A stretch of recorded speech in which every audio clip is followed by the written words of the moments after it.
All right. They've been asking me, the media asks all these tough questions. It's like, you know, sometimes you don't know the answer, and they're like, who are you rooting for? Iowa State. And I was like, well, when Iowa's got the football, I guess Iowa. When Iowa State's got the football, I guess Iowa State. That didn't go over so well, particularly in Ames. I'm a senator in Kentucky. Two of my sons went to the University of Kentucky, but I went to school in Texas at Baylor, and then I went to medical school at Duke. And Duke, you know, has some pretty good basketball. So does Kentucky, and there's kind of a rivalry. And back in '92, there was a shot. Anybody remember the Leitner shot? One of the most played shots of all time. There's 1.4 seconds to go. Grant Hill throws the ball 3/4 of the length. Christian Leitner gets at the top of the key with 1.4 seconds to go and dribbles once. Can you believe it? Dribbles, turns, and puts in a perfect shot. That day Leitner was 10 for 10 from the field, 10 for 10 from the line, and it was one of the most amazing games. People in Kentucky still hate Christian Leitner. In fact, anybody see that movie? There's a movie, I Hate Christian Leitner. You know. And so it was very dangerous, and I started running for office, and one of my first speeches was at the University of Kentucky. And so as I get up there, I'm talking, and I was worried, and I was telling this story because I was in Durham at the time when that shot happened. And my wife is from Kentucky, and all her brothers were big Kentucky fans. And so we're watching the game, and Kentucky goes ahead by making a shot with 1.4 seconds to go. And this was in the old days. There were phones that had cords, and nobody had, you know, ID or anything on their phone, and so the phone starts ringing after Kentucky makes a shot. And it sounds like it's going to be one of her brothers or something calling to razz us about the game. About that time, Leitner's shot goes through, and whoever's on the other end hangs up. We didn't hear from them for a decade until they admitted that they had called. So it's funny, I'm a decade later now running for office, and I'm at the University of Kentucky, and I'm telling this story, and the headline of the newspaper was, you know, Duke's a Blue Devils. A Blue Devil came to Wildcat territory, but he came in peace. One thing you have to be careful is talking about rivalries between schools when you're in politics. We are having a great resurgence or a great opportunity with young people coming together to form this campaign. I have an announcement today to tell you that in the last 30 days we have formed 300 college campuses of Students for Ames.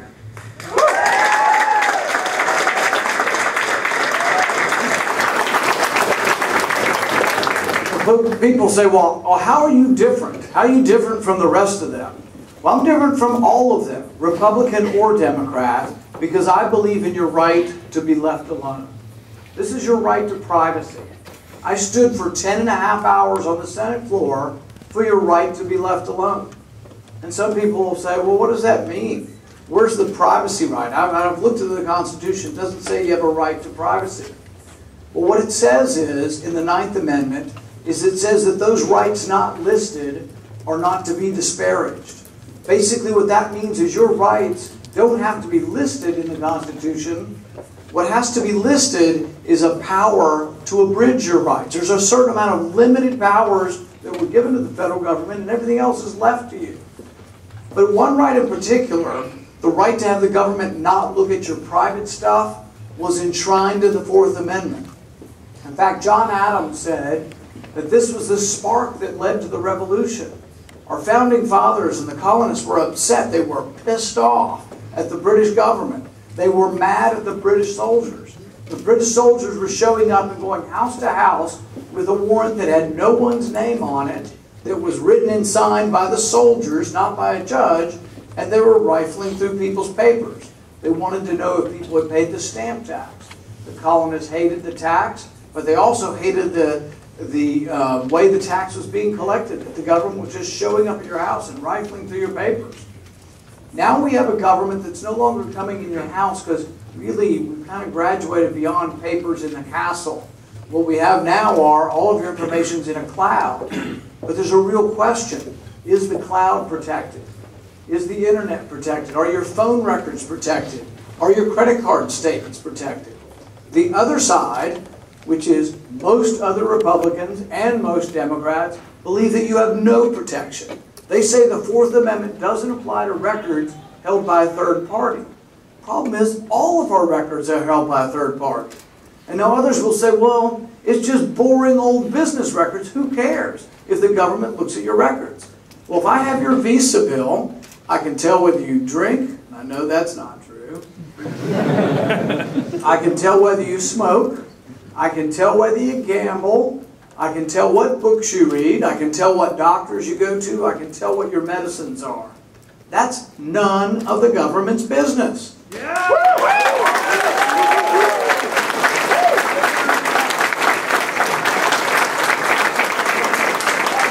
But some people will say, but terrorists will get us, and terrorists hate us, and they will kill us. Yes, there are bad people around the world. Some of them are in our country, and we should stop them.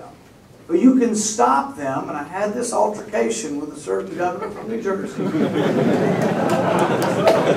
I'm still trying to explain to him what goes on with the Bill of Rights.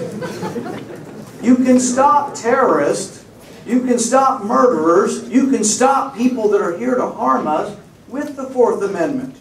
All you have to do is call a judge.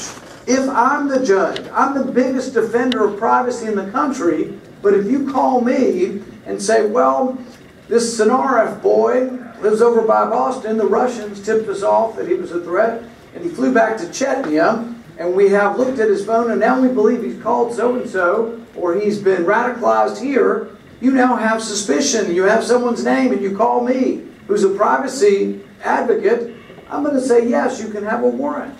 But I don't want to look at everybody in Boston's phone. I don't want to look at everybody in Iowa's phone. I don't want to look at all of your credit card statements because that's an invasion of your privacy. If we give up our privacy, then what are we fighting for? What are we fighting against? And how are we different? One of the best statements I heard from somebody was after the Boston bombing, and it was horrific. I'm not downplaying how horrific it was. Innocent people were killed in Boston. Children were killed. What kind of people kill women and children? What kind of people kill innocent people who are not armed? This is crazy who these people are. We should do something about it. But I spoke with a Boston policeman after that. And he said he was there putting tourniquets on, getting help. But he said it was amazing. He was there and he was part of the chase, going after the other boy, the boy they finally caught, the other brother. But he said it was also amazing to him because when we captured the other boy, he said we didn't beat him to death with a tire iron. He'll get his day in court. Is he guilty? Did he get convicted? Yes.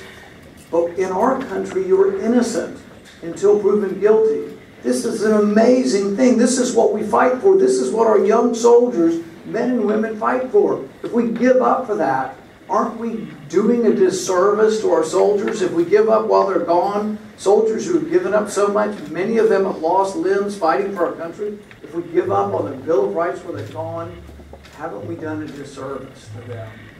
So when we look at this and we think, well, what are we going to do? And should we do anything? Can we catch terrorists? Absolutely we can catch terrorists. In fact, I told the governor this. We can look at more records of terrorists, but I don't want to look at any records of innocent Americans. The thing is that people need to understand this because sometimes it goes horribly wrong. There was a time in our country when we made mistakes.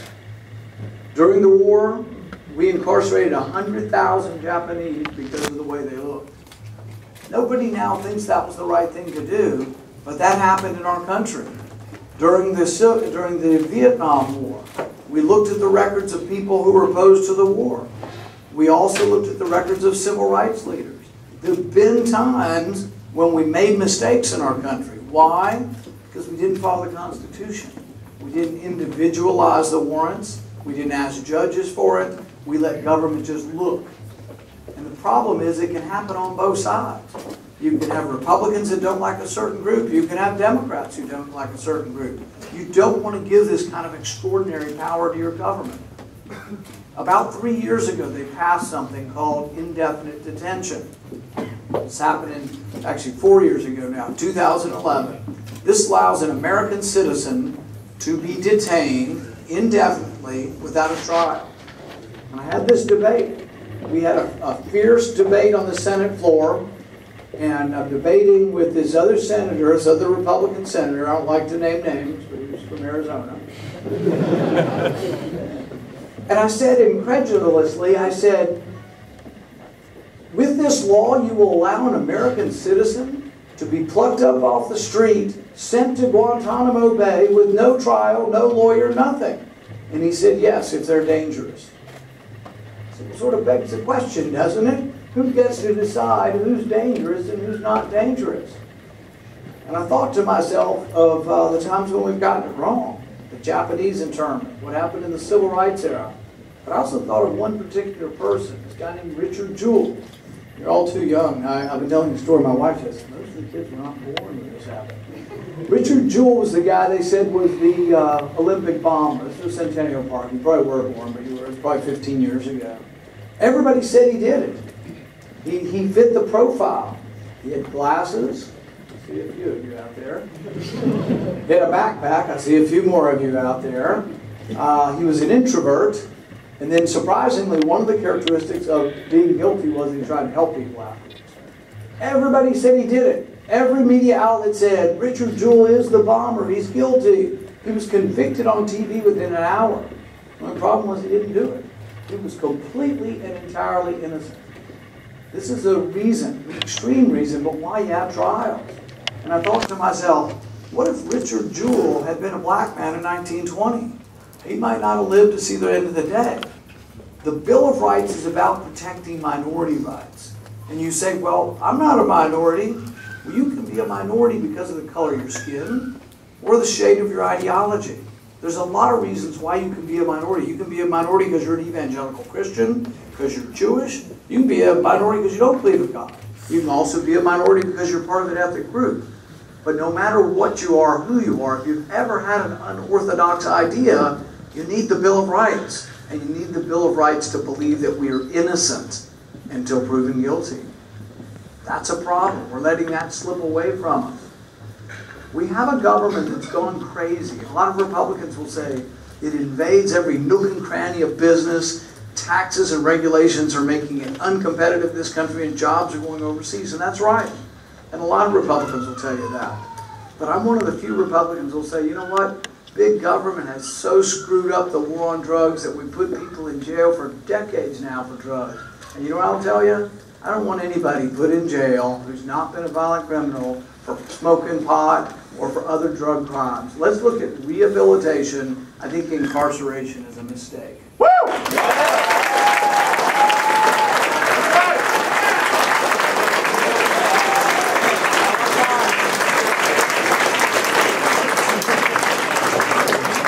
Now that's not an endorsement, all right? Mary Matterson lives up in Mason City. She was foolish. In fact, I think you could say she was an idiot. She probably would say that as well. She was a meth addict. You want to die in about 6 months? Be a meth addict. So there's nothing pleasant or great about some of these things that people do. But she was stopped.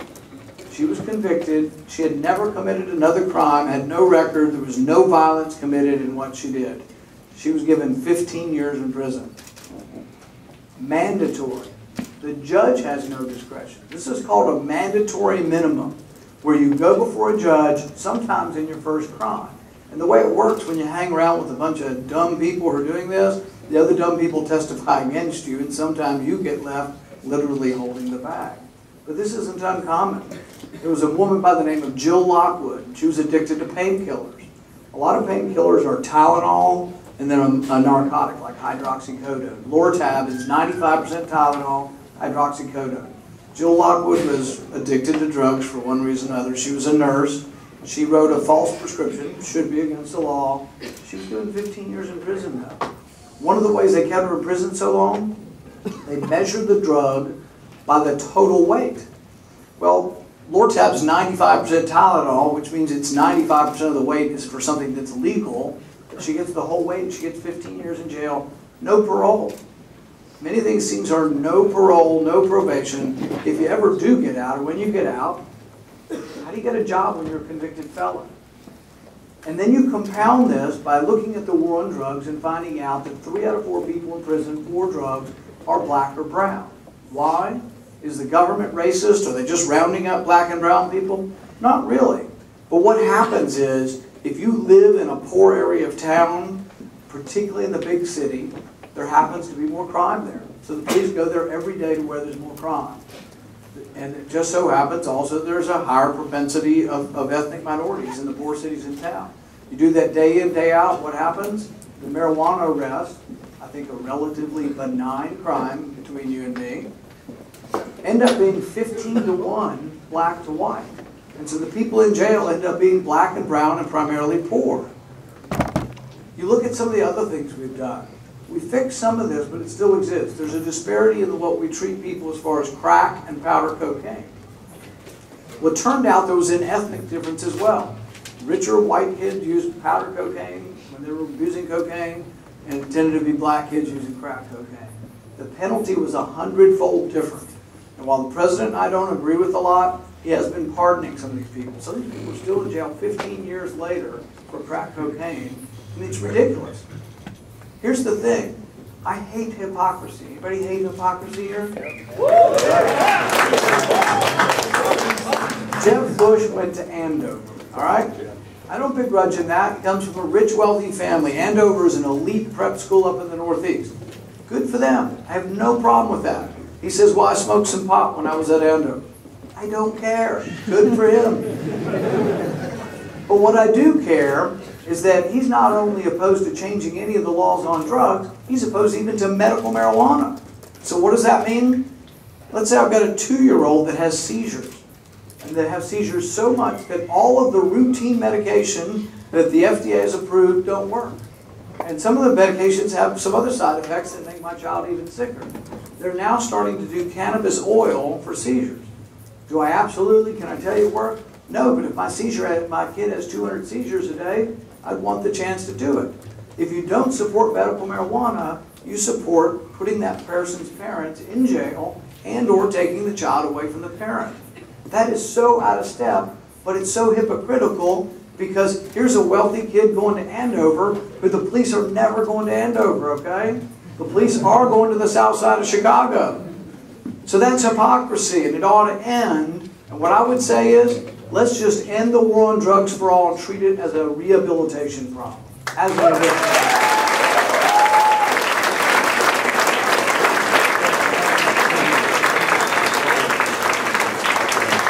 How am I different from the other candidates? Different than every Republican candidate and every Democrat candidate?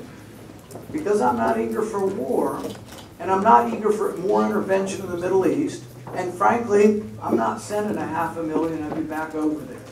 I am not sending you back over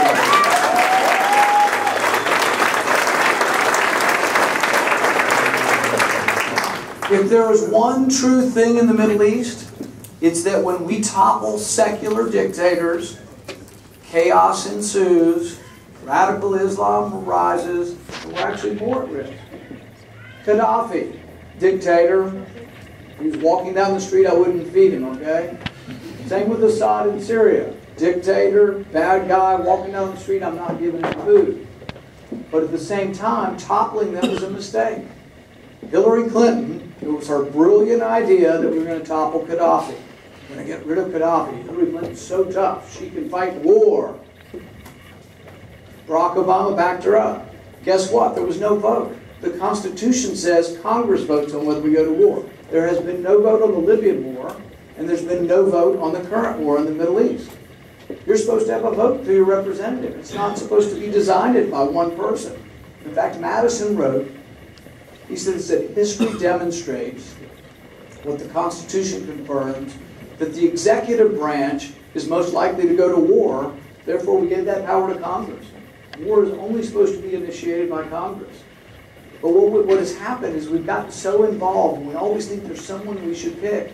Well, you know what? Sometimes they're both bad. Sometimes they're both evil, and you have to decide, you know what, in picking one evil side and toppling them, are we risking and making ourselves less safe? Are we making the region more chaotic?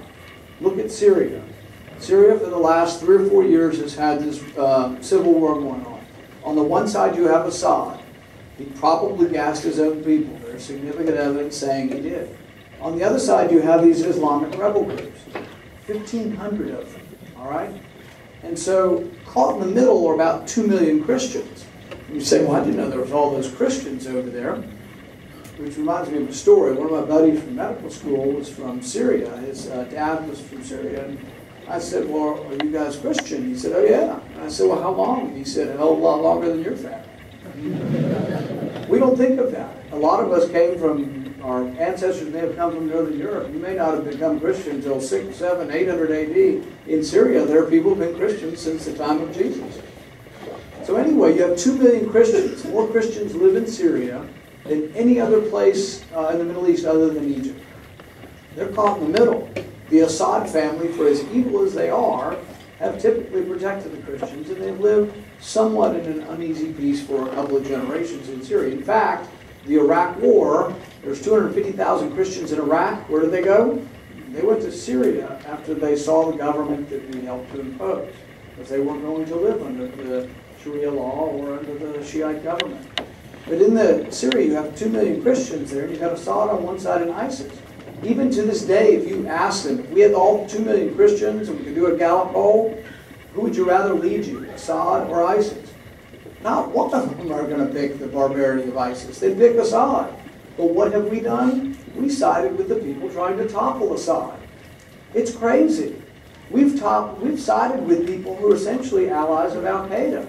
We've sided with people essentially that were allies of ISIS. Now what will the people tell you in Washington, the sophisticated people in Washington that I deal with? They'll say, well, we were just for the Syrian moderates. And I said, really? Do you speak Arabic? I said, can you vouch that these people really are moderate and they actually do like America? They're going to be our great bosom friends after this? Hell no, they just hate Assad and they want our weapons. But the problem is many of them hate us too. And so we poured weapons in. 600 tons of weapons went from Saudi Arabia, Qatar, and us into Syria. Well, what happened? Many of the weapons just got scarfed up by ISIS. In fact, one CIA analyst said about the Syrian moderates, he said the only thing moderate about them is their ability to fight. So what do we have now? We've got ISIS riding around, and ISIS is a problem. They're barbaric. They're beyond what you can even imagine. But they ride around in $1 billion worth of U.S. Humvees. So they're riding around our weapons. So when they asked me in the debate, what are you going to do about ISIS? I said, maybe we should start by not arming them. That's a little facetious, but there's some truth to it.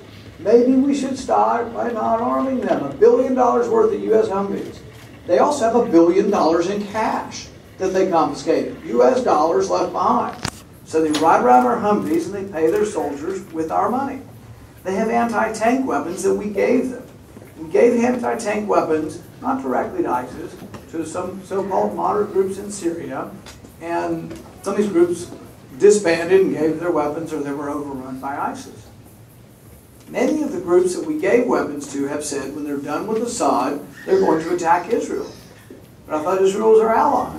So now we're giving weapons to people who actually really don't like us and also hate Israel as well. So it's like, couldn't we just sort of have as a prerequisite before we get started, we don't give money or arms to people who hate us? For goodness sakes, couldn't we just start there?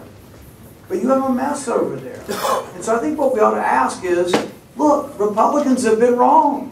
Democrats have been wrong. Maybe we need another way that's neither Republican or Democrat that says, you know what? Let's take care of America's interests first.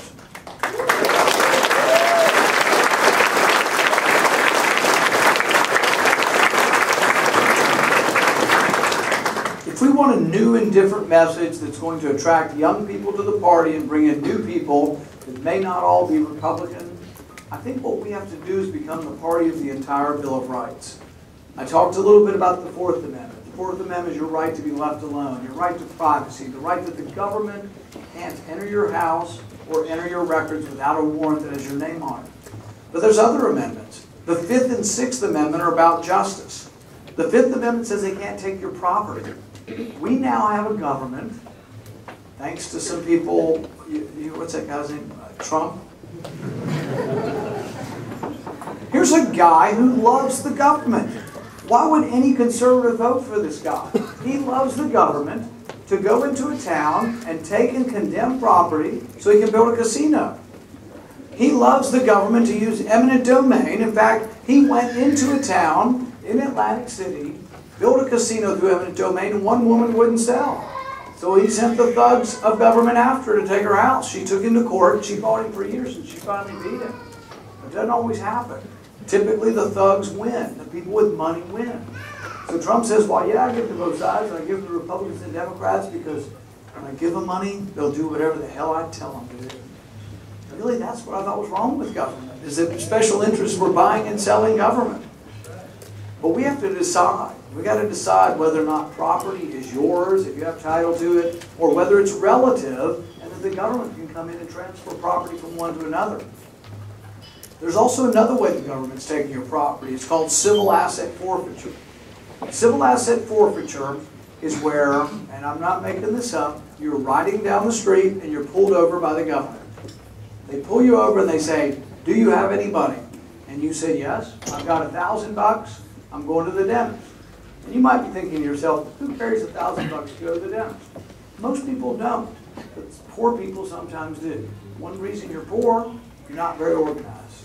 One reason you're poor, you don't have a bank account, you live from foot to mouth, and sometimes you've got $1,000 and you are going to the dentist. So people do sometimes have legitimate reasons for having cash. But really, I don't care. It's none of the government's business if you've not committed a crime. What does the government do? They say, give it to me. I'm not making this up. If you tell the government you're in your car, that you have money, they'll say, give it to me. And you'll protest and you'll say, what have I done? What crime am I being charged with? And they'll say, we haven't decided yet, and we'll see. Many times people are never charged. But you know what the government will then say if you get hostile and you say, I'm going to get a lawyer? They'll say, we'll give you half of it right now if you'll sign an agreement not to sue us. Why does the government do this?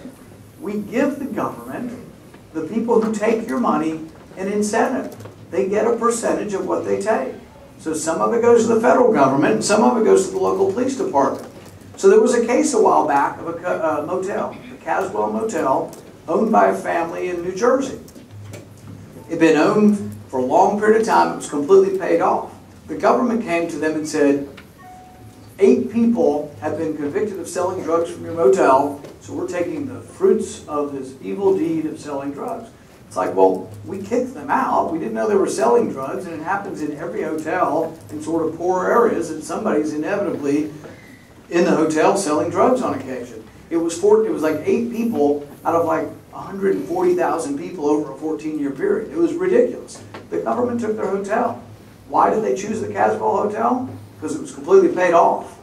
All the other hotels had liens, and the government knows you can't get your cash from people. You can't shake them down if the bank has a lien on the hotel. People fought back, and we are fighting back. I have legislation that says something very simple. The government can't take your stuff. The government can't take your money without a conviction.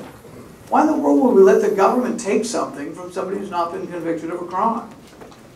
But then, look at who's affected by civil asset forfeiture. Rich people in the suburbs aren't having this problem.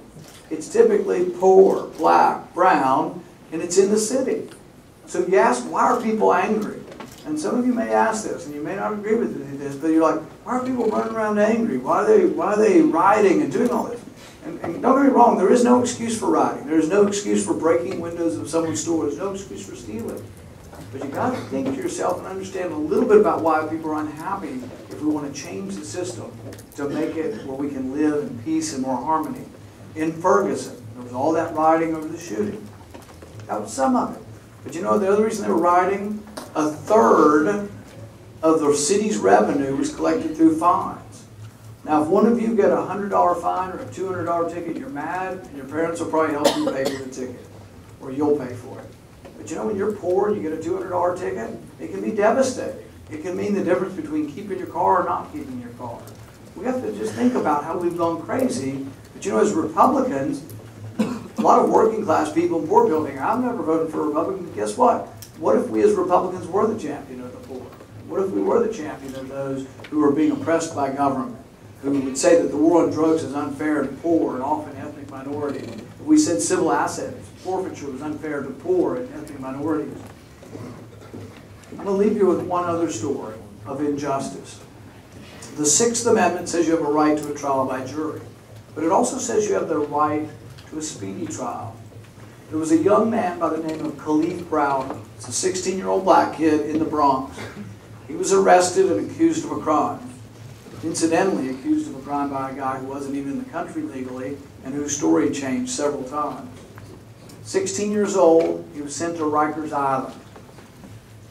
He was kept in Rikers Island for 3 years without a trial. 2 years of the time he was kept in solitary confinement. So he's accused of a crime, doesn't get a trial, and he's in Rikers Island.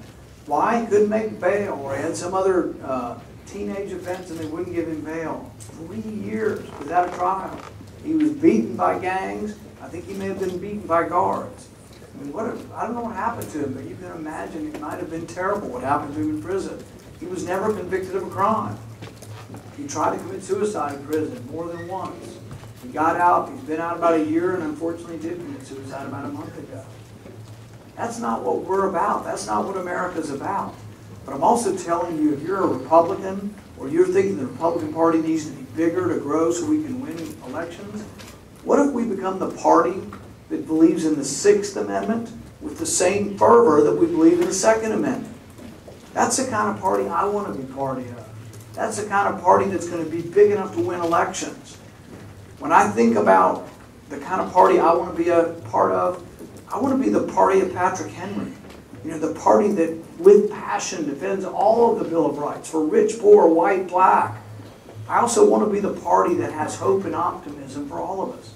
You know, I think of, there was a painter by the name of Robert Henry, he said, paint like a man coming over the hill singing. That's the kind of optimism we need. I think when we become the party of the entire Bill of Rights, we're going to rock and roll to victory. That's what I want to be part of, and I hope you do too. Thank you very much.